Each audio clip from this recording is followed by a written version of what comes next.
Jim, as we speak today, it's my 1 year anniversary of working from home. I never thought I would enjoy, not going into the office and, just spending my time in the den at the computer. But it's really been a good experience. I find, I think I'm pretty productive. I think most remote workers have been, highly productive during this pandemic experiment.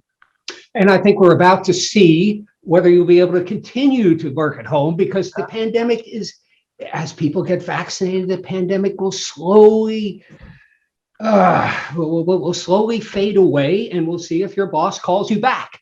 I don't know. I suspect a lot of bosses will not call people back, and that's going to have significant effects on things like commercial real estate, downtown restaurants, people who serve offices. What do you think? That's right. Ford just told 30,000 of its workers that they can continue working remotely indefinitely. At least much of the time. I mean, they may have to come into the office for meetings and so on when it's safe to do so, or training. But Target in Minneapolis just let a third of its office space go because they said they know they're not going to bring everybody back to the office. Locker Dome, a tech company in downtown St. Louis, just instituted a permanent work from anywhere policy. They say they think it'll help them with recruiting, and sure. And we can see some economic effects from this. We just talked about, downtown real estate going much cheaper, maybe vacancy rates rising, restaurants down there taking a hit, but where we live will be different.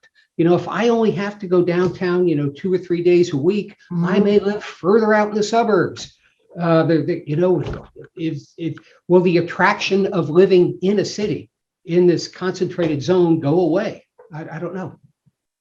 Well, it's I think a couple of cities like New York and and San Francisco, the very expensive places, have seen an exodus of people just looking for more affordable housing.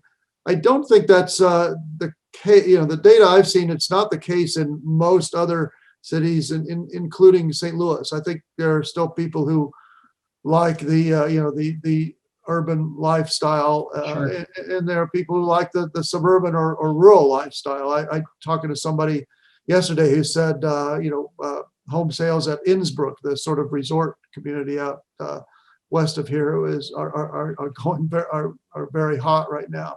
I imagine they would be. You can also see, other economic effects from this. For instance, if I wouldn't buy an airline stock to save my life, because I think a lot of business travel will go down. Yeah. People, I see my daughter on Zoom calls, all over the world for her company. A year ago, she might have had to fly out to Los Angeles. Now she does it by Zoom, and that's proved effective. That's right. And I think a lot of companies will be rethinking the need to travel for routine, routine meetings and conferences and customer visits. There's obviously going to be some value when it's safe to meeting in person with the customer on a sales call, or maybe a yearly visit, but maybe you don't have to do that as often, and maybe a lot of routine visits can be done online, as well as the conferences you mentioned. I think organizers of conferences are realizing they can reach a lot more people very, very cost effectively by Zoom or Microsoft Teams or other tools. My other daughter, who's a college professor, used to fly across the country numerous times a year to present research at conferences. Yeah. Well, she did a conference last month in Chile without leaving her home. And there's a kind of geographic expansion that you can see here. And she thought it was quite effective. She's not, can't say she's enjoying the pandemic, but she's enjoying not having to fly all around the world these days. Sure. And there will, I think business travel will gradually come back, but it's not going to come roaring back, Yeah. and it's not, and it may be years before it gets back to the level of 2019. And so that's going to affect the airlines. It's going to affect hotels. Yeah. Now, one thing that will come back, and I think very quickly, will be suburban restaurant dining and vacation travel. Leisure travel. Boy, Yes. I'm ready for a vacation after the last year. No, I talked to a hotel owner who says, the business hotels, the big downtown properties and the convention-oriented business, very, very slow. But he said the smaller hotels that cater to leisure travelers are already seeing an uptick. They're seeing that business come back already as people get vaccinated and feel a little more comfortable traveling. I know we're planning our first vacation in a long time out to see the national parks in Utah, and my wife was finding it a little bit difficult to book a place to stay, just slightly.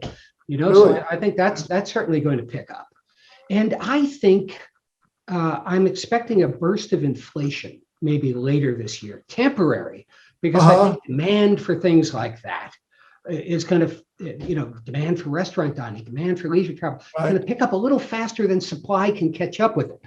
So we're going to see some prices go up, especially, as the supply chain adjusts to, for instance, supplying restaurants with big packages of food rather than grocery stores with small packages of food. But I think the burst of inflation will be temporary because eventually, the supply chain will adjust. What do you think?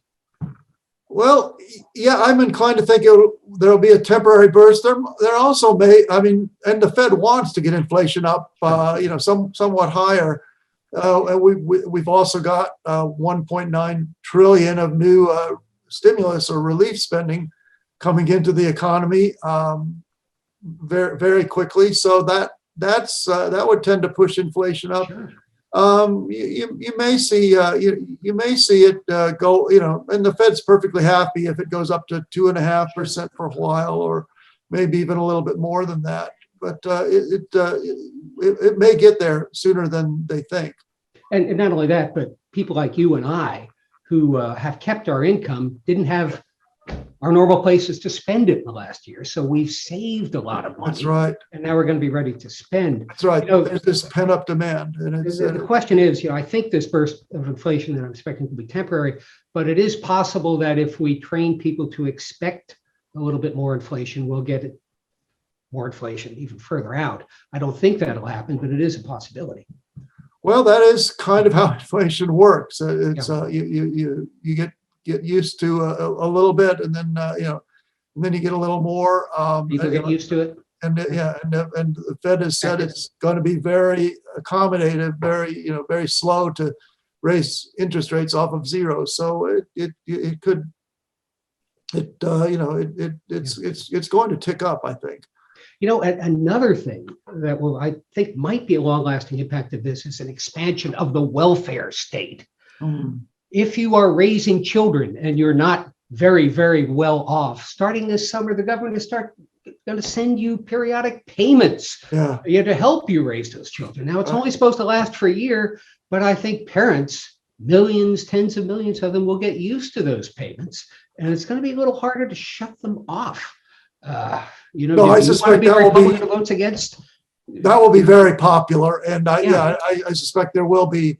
Certainly, the Democrats are already talking about they'd like to make it permanent. So I think you'll see that push probably next year. I think that's one of many changes. I hear people talk about getting back to normal, but it's not going to be normal the way it was before. I think a lot of for instance, e-commerce is another thing. People got used to buying online. That whole trend has accelerated. I hear some people saying, they don't see the need to go back to the stores. I think you mentioned office real estate. I think retail real estate is going to be under pressure for quite some time also. That was under pressure before the pandemic, and I think it's accelerated the trend. Mm-hmm. The malls will be filled with elderly mall walkers and not many customers. I don't know. What do you think?